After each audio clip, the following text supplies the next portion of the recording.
बेमिसाल के आज के एपिसोड में आपका खैर मकदम फिरोज़ वानी के साथ में सरोज कफील। हमारे आज के एपिसोड में हमारे साथ एक ऐसे शख्स जुड़े हुए हैं जो कि रिनाउंड साइकियाट्रिस्ट के साथ साथ बहुत ही उम्दा राइटर और बहुत ही उम्दा पेंटर भी हैं। हालांकि इस वक्त वो ड्रग अवेयरनेस को लेके काफ़ी ज़्यादा काम कर रहे हैं और काफ़ी ज़्यादा कंट्रीब्यूशन भी है उनका।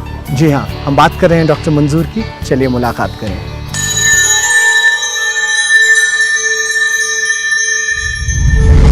आदमी का खून जब सस्ता हुआ, हर सितम फिर दीदा दानिस्ता हुआ। जुल्मतों में दब गई आवाज जब, हर कलम से शोर हुआ बस्ता हुआ।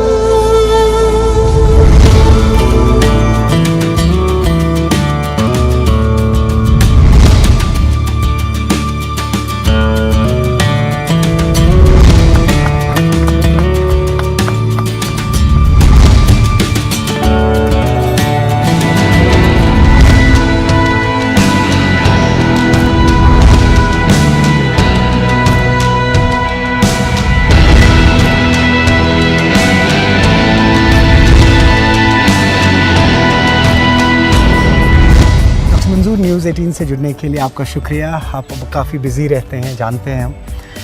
पहले बताएं कि हम स्टार्ट कहाँ से करें। You as a psychiatrist, you as a painter, you as a writer. कहीं से भी आप शुरू करें जी। सारे जो पहलू हैं मेरे बहुत इम्पोर्टेंट और आप ही के हैं जी। तो पहले हम शुरुआत करते हैं you being a psychiatrist. Right. ये बताएं कि कितना इम्पोर्टेंट है और कितनी नीड है इस वक्त यहाँ पे कश्मीर में स्पेशली। जी जी जी। जहाँ तक नफ्सियात का ताल्लुक है, यहाँ पे नामसाइद हालात की वजह से, बेकारी की वजह से और यूथ ख़ास करके जो ड्रग्स में मुलव्वस हुआ, तो साइकेट्रिक पहलू बहुत ही अहम है डिस्कस करने के लिए, उसको लोगों को सेंसिटाइज एंड अवेयर करने के लिए। और ख़ास करके यहाँ पे कश्मीर में एक स्टिग्मा लेते हैं मेंटल हेल्थ को, इसीलिए मेंटल हेल्थ जितने भी बढ़ रहे हैं रोज़ बरोज़, तो लेकिन लोग पेशेवराना ये गाइडेंस नहीं लेते, उसके लिए तैयार नहीं है। लेकिन बदकिस्मती से हम ये जो साइकेट्रिक पहलू है, साइकेट्रिक डिजीज़ या मेंटल हेल्थ डिजीज़ शहर और गांव हर डिस्ट्रिक्ट में पाए जाते हैं। अगर आप हमारे हॉस्पिटल देखेंगे, हेल्थ सेंटर्स देखेंगे, फिज़िकल इलनेसेस के मुकाबले में मेंटल हेल्थ इश्यूज बहुत हैं। आप देखिए आउटडोर कितना बढ़ रहा है, रोज़ बरोज़ मेंटल हेल्थ डिजीज़ से ये जो आउटडोर हमारे हैं इन पेशेंट्स या आउट पेशेंट्स, उनकी तादाद में इजाफा होता रहा। डॉक्टर मंजूर ये बताएं, you being a local, right, आप कैसे ये कश्मीरी की इस नफ्सियत को, उसकी उस मेंटल ट्रॉमा कह लीजिए या उस डिस्टर्बेंस को देखते हैं? जी जी। चूँकि मैं लोकल हूँ और बचपन से मैं आज तक देखता आया हूँ कितनी अनसर्टेनिटी रही है यहाँ पे, कितने पॉलिटिकल हालात ख़राब हुए, कितने मतलब किस कदर उतार चढ़ाव आया हमारी नफ्सियात में, ख़ासकर तनाव का शिकार है यहाँ का बच्चा, यहाँ के नौजवान, यहाँ के बुज़ुर्ग, क्योंकि हर एक तनाव का शिकार है। मैं आपको कहना चाहता हूँ और नाज़रीन के लिए भी एक इन्फॉर्मेशन देना चाहता हूँ, ये जो तनाव का मसला है, यानी जिसको हम स्ट्रेस कह लेते हैं, स्ट्रेस एक part and parcel of life है, लेकिन इसमें दो किस्म के पहलू हैं, positive stress and negative stress.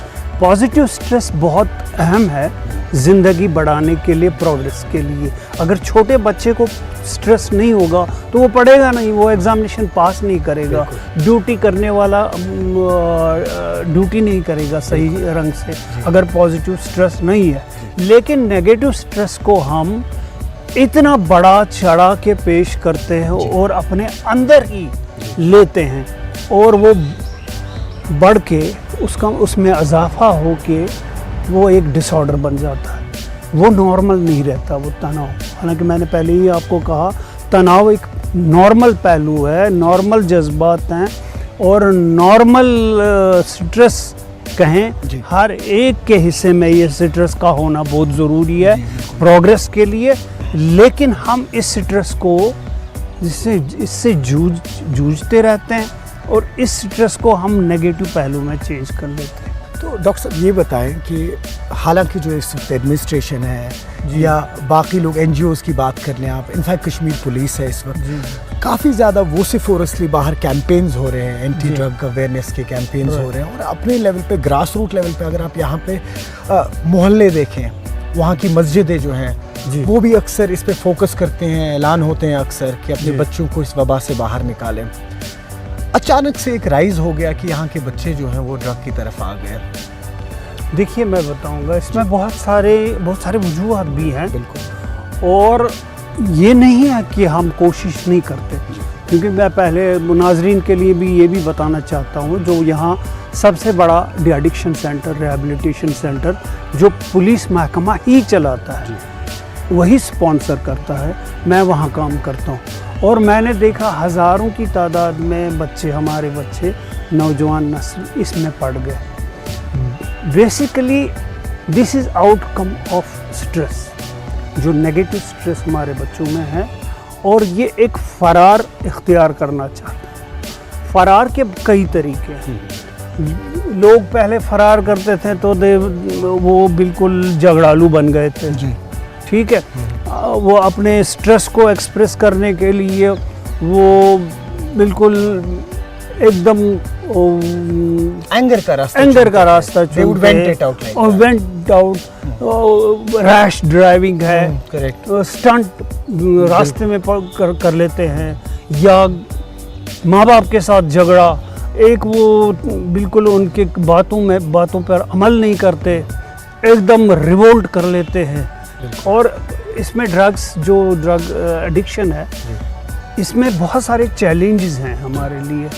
सबसे बड़ा चैलेंज ये है, जो नया नशे में पड़ गया, मनशियात में पड़ गया, अब वो चूँकि ये बहुत कीमती है, उसको पैसा हासिल करने के लिए वो गलत काम में पड़ जाता है, चोरी करता है, अपनी चीज़ें, नायाब चीज़ें बेचता है, ठीक है।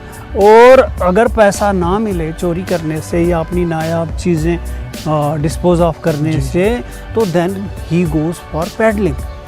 वो सस्ते दामों सरहदी इलाकों में हासिल कर लेता है drugs, specially hard drugs like heroine. तो यहाँ आके सिटी में महंगे दामों बेच के अपना हिस्सा भी ले लेते हैं, अपना भी नशा कर लेते हैं, एंड देन पैसा भी बटोरता है। लेकिन बदकिस्मती से वो नए ख़रीदार उसमें से पैदा कर लेता है, he has to sell it, तो वो खुद पेडलर बन जाता है। This is a big challenge. Doctor साहब, एक यहाँ पे हम एक छोटा सा ब्रेक लेंगे, हमारी बातें यहाँ कंटिन्यू रहेंगी। हम ब्रेक के बाद मिलते हैं, डॉक्टर मंजूर से बातें कंटिन्यू रहेंगी।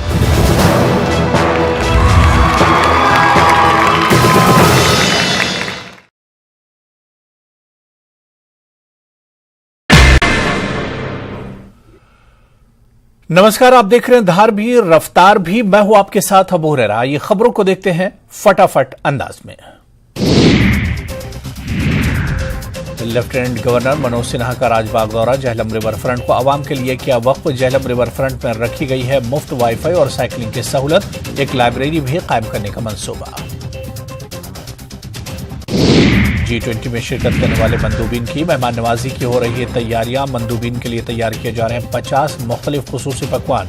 मशहूर कश्मीरी वाजवान किया जा रहा है तैयार। इसके ICC में होगा G20 इजलास। CRPF की डल झील में लगातार गश्त जारी, शहर में सख्त हिफाजती इंतजाम, ड्रोन और CCTV से रखी जा रही नजर। G20 इजलास में जम्मू में सिक्योरिटी सख्त, शहर के दाखिली रास्तों और अंदरून हिस्सों में अलर्ट। जम्मू में खुसूसी सिक्योरिटी पॉइंट्स कायम, पुलिस कर रही है गाड़ियों की चेकिंग। बेडर में दरअंदाजी की कोशिश नाकाम, फौज की कार्रवाई में एक दहशतगर्द हलाक, महलूक के पास से मंशियात ID बरामद। डेरी गंजोट LOC पर फौज की कार्रवाई है। SIA जम्मू मुश्तबा अफराद का लगा रही है। ब्रेक के बाद आपका खैर मकदम है, बातें चल रही हैं डॉक्टर मंजूर से। डॉक्टर मंजूर, ये बताएं कि अभी आप बात कर रहे थे कि ड्रग्स का जो यहाँ पे कॉन्सेप्ट है, कैसे यहाँ पे यंगस्टर्स इन्वॉल्व हो रहे हैं। यू एज अ साइकेट्रिस्ट, आप अगर पर्सनली देखें तो what are the ways that we can take out these kids, इस वबा से उनको कैसे बाहर निकालें? देखिए, मैं आपको एक इंफॉर्मेशन देना चाहता हूँ। यहाँ पर ठीक होते हैं जो मनशियात में पड़े हुए हैं, लेकिन उनका रिलैप्स रेट यहाँ पर ज़्यादा है, जबकि वेस्ट में बहुत कम है। रिलैप्स रेट वहाँ पे भी है 10 to 20%, लेकिन यहाँ 50% से ज़्यादा है। यानी अगर हमने 100 बच्चों को ठीक किया, 50 उसमें फिर वापस इसी नशे में जाते हैं। वजह उसकी ये है, जैसा आपने पूछा कि क्यों इसमें ये पड़े रहते हैं। एक तो हमारे पास रिहैबिलिटेशन के वसीले नहीं है जी, ठीक है। They need some entertainment, they need sports, they need drama, fine arts, ठीक है। करेक्ट। उसमें जो उनमें इन्वॉल्व कर देंगे उन बच्चों को जी, तो वो नेगेटिव स्ट्रेस अपना जाहिर नहीं करेंगे, वो ड्रग्स में नहीं, वो अपना फरार कहाँ हासिल करेंगे। They divert and convert that negative energy into that fine arts, into drama, performing arts, जैसे पेंटिंग है, पोइट्री है, स्किल्स हैं, बिल्कुल। और कोपिंग मैकेनिज्म उनको सिखाना है। We need to increase the counselling section, correct, counselling man power in schools, बिल्कुल, इन एम्प्लॉयमेंट सेक्टर्स, जहाँ पे ग्रुप्स यानी जो नौजवान काम करते हैं, बिल्कुल, उनमें काउंसलिंग की ज़रूरत है। तो अभी आपने कहा कि एक वेंट मिल जाता है अगर एक आर्टिस्टिक इंक्लिनेशन हो। जी, तो आर्टिस्टिक इंक्लिनेशन की बात हुई है, एक उम्दा और एक रेनाउंड साइकेट्रिस्ट को छोड़ आप बहुत ही बेहतरीन आर्टिस्ट हैं, पेंटर हैं, राइटर हैं, तो उसके हवाले से ज़रा बताएं आप, ये आपका वेंट है क्या? बेसिकली कहा जाए तो ये मेरा वेंट है जी। बचपन से मैं बिल्कुल खामोश तबीयत का था, तो जो आउटडोर स्पोर्ट्स वगैरह बहुत ही कम खेलता था, लेकिन चूंकि कुदरत ने हर एक इंसान के माइंड में एक पोटेंशियल दिया है, बेशक, हर एक के, तो उस पोटेंशियल को, उस कैपेसिटी को, उस एनर्जी को वेंट देने के लिए कोई ना कोई रास्ता इख्तियार करना है। बचपन का मुझे याद है जब मैं पेंटिंग करता था, it was god given gift जी। तो लेकिन मेरे घर वाले मुझे जब भी देखते थे, माँ बाप, तो वो मुझे रोकते थे ये करने से, ये टाइम वेस्ट कर रहे हैं आप, आपको डॉक्टर बनना है, तो मैं छुपाता था वो। लेकिन अल्टीमेटली उस वेंट को आखिरकार मैंने शक्ल दे दी जब मेरे ही अंकल ने, मरहूम गयूर हसन साहब, he was head of the department fine arts, तो उन्होंने जब मेरी पेंटिंग देखी, उन्होंने कहा ये तो आप अच्छा कर रहे हैं, दिस कैन बी एग्जिबिटेड। मैं फिर एकेडमी दिया तो उन्होंने सेलेक्ट किया। तो उस दिन से अब तकरीबन 15-16 साल हो गए, तब से मैं एनुअली हर साल उनको पेंटिंग देता हूँ। और खुशकिस्मती ये है कि दे सेलेक्ट मी। उन्होंने रिसेंटली मुझे एक आर्टिस्ट कैंप में भी मदऊ किया जी, जिसमें बड़े बड़े इंटरनेशनल फेम के पेंटर जैसे हुसैन साहब हैं, जैसे आफ्ताब साहब हैं, जी, हाँ, शफी चमन साहब हैं, तो उनके साथ मैंने काम किया, तो मेरे लिए ये फ़ख्र की बात है। तो आपने कहा कि 16-17 साल पहले ही आपने ये एक जो ट्रेड था आपका, आर्टिस्टिक ट्रेड, इसको आपने टैप किया, हालांकि बचपन से शौक था आपको, तो पेरेंट्स ने कहा कि ज़्यादा फोकस पढ़ाई पे रखें आप, राइट। तो ये एक परसेप्शन क्यों है? देखिए, अक्सर हम पूछते हैं, हमारे जब यहाँ पे कुछ आर्टिस्ट आते हैं कि आर्ट की तरफ हम ज़्यादा पुश क्यों नहीं करते। देखिए, आज आप 2023 की बात कर रहे हैं, स्किल डेवलपमेंट पे काफ़ी फोकस हो रहा है, यही आर्टिस्टिक ट्रेड्स जो होते हैं उन पे आज बहुत फोकस हो रहा है। तो जी, ये भी अच्छी चीज़ है, लेकिन बदकिस्मती ये है कि हमारे माँ बाप, हमारे बुजुर्ग जब देखते हैं कि उस ज़माने में इसके लिए कोई, क्योंकि अल्टीमेटली पैसा कमाना होता है, तो जब वो देखते थे कि भाई आर्ट जिसको जो आर्ट करता है, जो शायरी करता है, वो पैसा नहीं कमाता, वो पैसे के लिए नहीं करता। तो यही बदकिस्मती है कि मनी ओरिएंटेड ये ट्रेड रह गया। और ये फाइन आर्ट्स में अगर आप इसमें थोड़ा सा जॉब ओरिएंटेशन भी देंगे स्किल्स में, तो मुझे लगता है खुशकिस्मती ये है कि हमारे कश्मीर में बहुत टैलेंट है, they can come forward. Doctor साहब ये बताएं कि जो ही अगर हम पेंटिंग के हवाले से बात कर लें या आपकी राइटिंग के हवाले से बात कर लें, कैसे मैनेज कर लेते हैं आप अपने प्रोफेशन को और अपने इस आर्टिस्टिक ट्रेड को या आर्टिस्टिक नेचर को? ये सवाल बहुत लोगों ने मुझसे पूछा कि यार ये टाइम कहाँ से मिलता है? टाइम मिलता है, टाइम मिलता है। आप सैक्रिफाइस कर सकते हैं अपनी नींद जी, अपना फूड, अपना जो लेजर टाइम जी, आप इवन रेस्ट टाइम। जब आपको कोई आइडिया आ गया जी, जब मुझे कोई फिक्शन लिखना होता है, आइडिया आ गया, जब तक मैं ना लिखूं तो मेरा स्ट्रेस बढ़ता रहता है। अच्छा, so I can sacrifice so many things for this, except जो किताबें हैं, जो प्रोफेशनल लाइन है, तो उसको तो सैक्रिफाइस नहीं कर सकता। बहरहाल वो तो एग्जामिनेशन पास करना ही होता है। तो इसमें मतलब अब ये टाइम का सवाल ही नहीं है। जो आर्टिस्ट है, ही इज़ इंक्लाइंड, चाहे कुछ भी हो, अपने स्ट्रेस को कम करने के लिए, नेगेटिव स्ट्रेस को ख़त्म करने के लिए, he can do it, he can manage his time, बिल्कुल he can do it at any cost. हमारी बातें कंटिन्यू रहेंगी यहाँ पे हम एक ब्रेक लेंगे। डॉक्टर मंजूर से थोड़ी देर बाद फिर मुलाकात।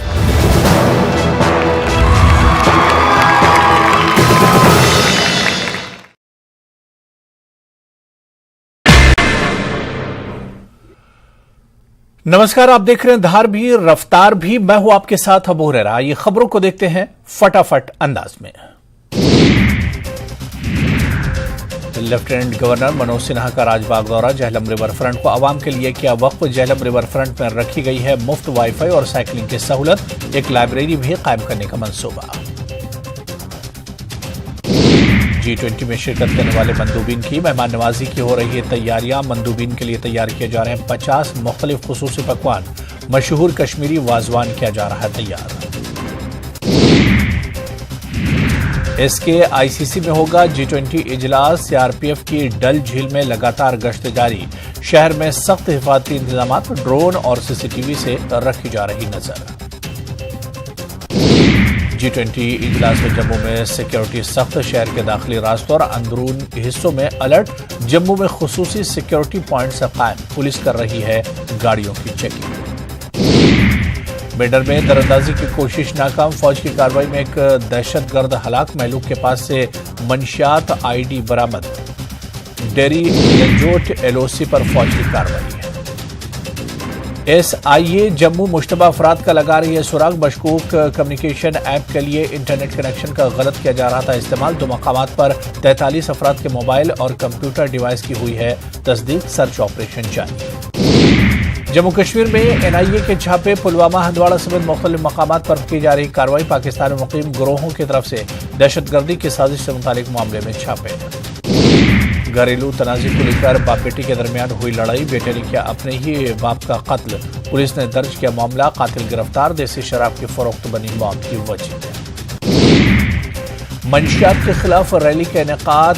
HSS डंगरपुरा से HS शिवा तक निकाली गई रैली। अवाम और नौजवानों को मंशियात के मुज़र असरात से कराया गया वाकिफ।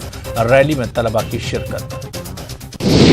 पुंछ के बलुई गांव के लोग नाराज। सरकारी मिडिल स्कूल में असातिज़ा की कमी पर हैं इंतजामिया से नाराज। बच्चों को स्कूल रवाना करने से किया इनकार। 250 बच्चों के लिए स्कूल में है सिर्फ 4 असातिज़ा।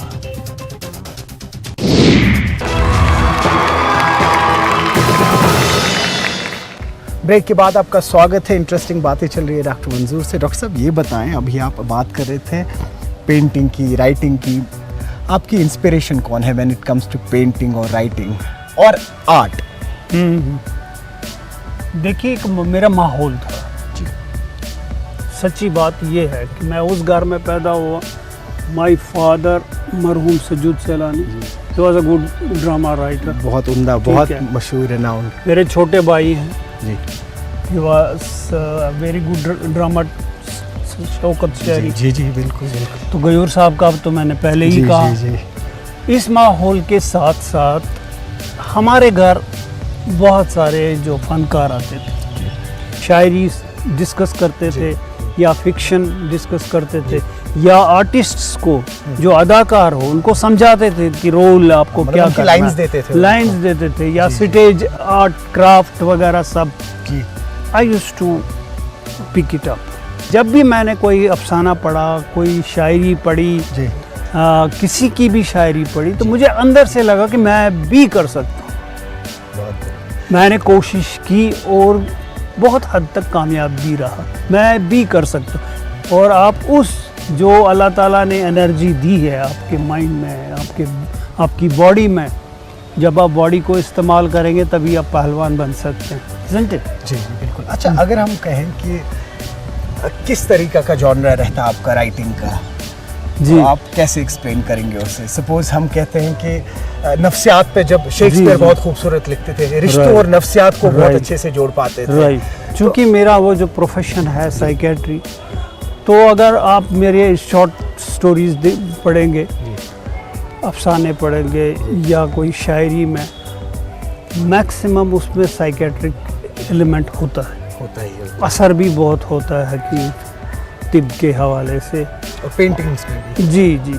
और चूंकि डॉक्टर के अंदर एम्पैथी सिंपैथी ना हो तो वो अच्छा डॉक्टर नहीं है, तो वो एम्पैथी का असर बहुत पड़ा मेरे। People know you as a renowned psychiatrist, as a painter, writer. If you have to describe yourself as a family man, in one word. As a family man, for me, I think I am the perfect family man. लेकिन खुद अपनी तारीफ खुद नहीं कर सकता कोई, उसमें कोई ज़्यादा वैल्यू नहीं रहता। When others look at me, they say, yeah, you are a good family man. जब मेरी वाइफ मुझे तारीफ करे, आपकी वाइफ आपको तारीफ करे, दैट्स द फाइनल वर्डिक्ट। अच्छा डॉक्टर साहब, हमें ये बताएं जाते जाते, जितने भी हमारे यहाँ पे गेस्ट आते हैं उनसे हम एक प्रो टिप लेते हैं। Right pro tip for the audiences. Right. और हु बेटर देन यू जो एक प्रो टिप दे सकते हैं? ठीक है, एक थोड़ा सा पेंटिंग भी दिखा दूंगा मैं, बिल्कुल, लेकिन बिल्कुल। एक मुझे लगता है कि चूंकि माहौल ऐसा है जी कि टाइम भी बहुत कम है, तो एक पोइट्री मैं सुनाऊं। बेशक बेशक। मेरी डायरी अब मेरे हाथ में है, बेशक। मेरे साथ है।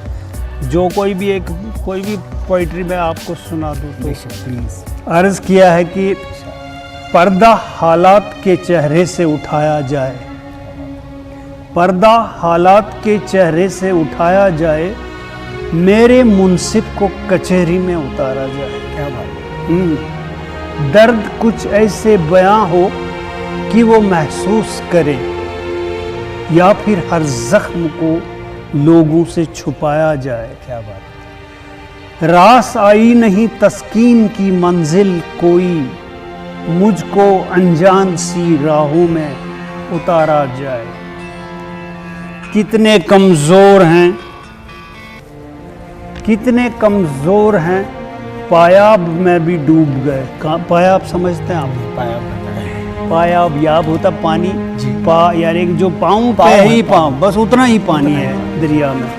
तो कहते हैं कितने कमजोर हैं, पायाब में भी डूब गए, कितने कम ज़र्फ हैं, हाथों से किनारा जाए।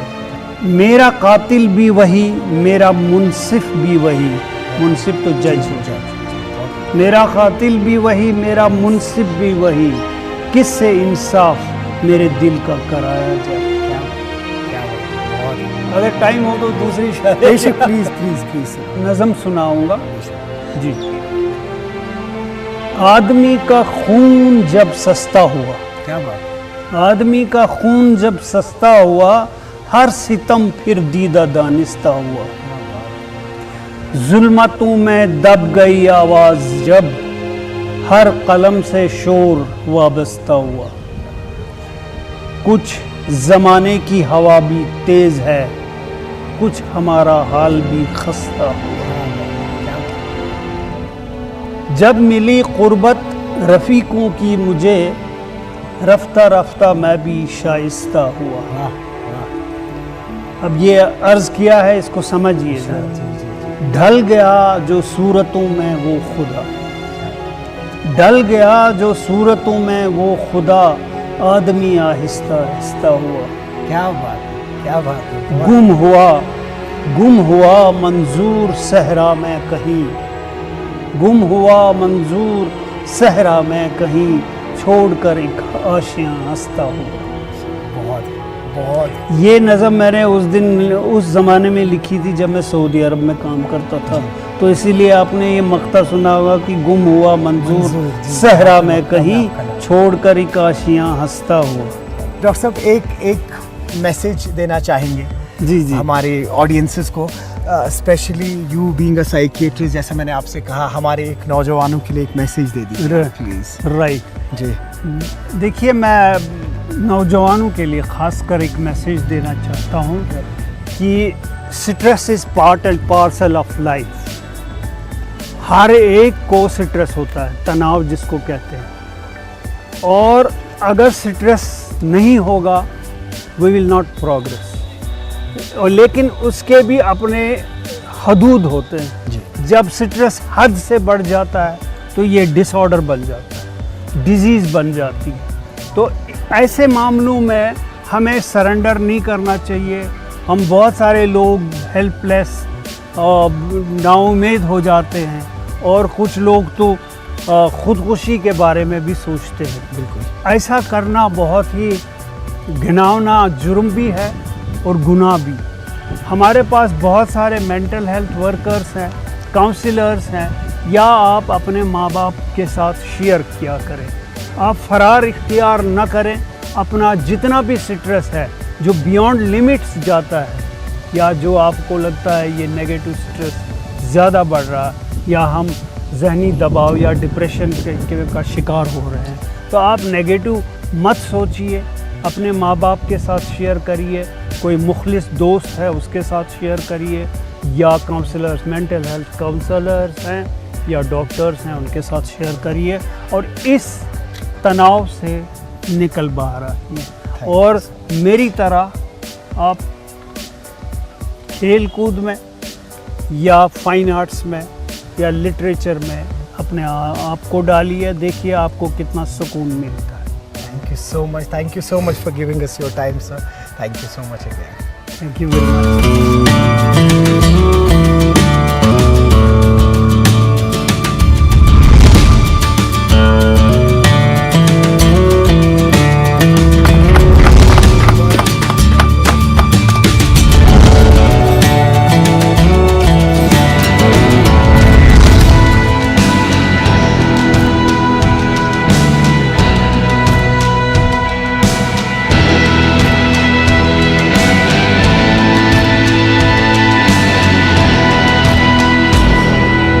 तो ये थे रिनाउंड साइकियाट्रिस्ट डॉक्टर मंजूर। देखा आपने, डॉक्टर मंजूर ने कहा आप अगर किसी भी लड़ाई से जूझ रहे हो, वो आपकी जहन की हो, वो आपके जिस्म की हो या आपकी सोच की हो, बाहर आए उन चीज़ों से। अपने घर वालों से बात करें, अपने दोस्तों से बात करें, लेकिन कोई ऐसा सहारा ना ले जो ज़िंदगी में आपको बस अंधेरों की तरफ लेके जाएगा। उम्मीद करते हैं कि आपको आज का एपिसोड पसंद आया होगा। हम मिलते हैं अपने अगले एपिसोड में। दीजिए इजाज़त। आदाब।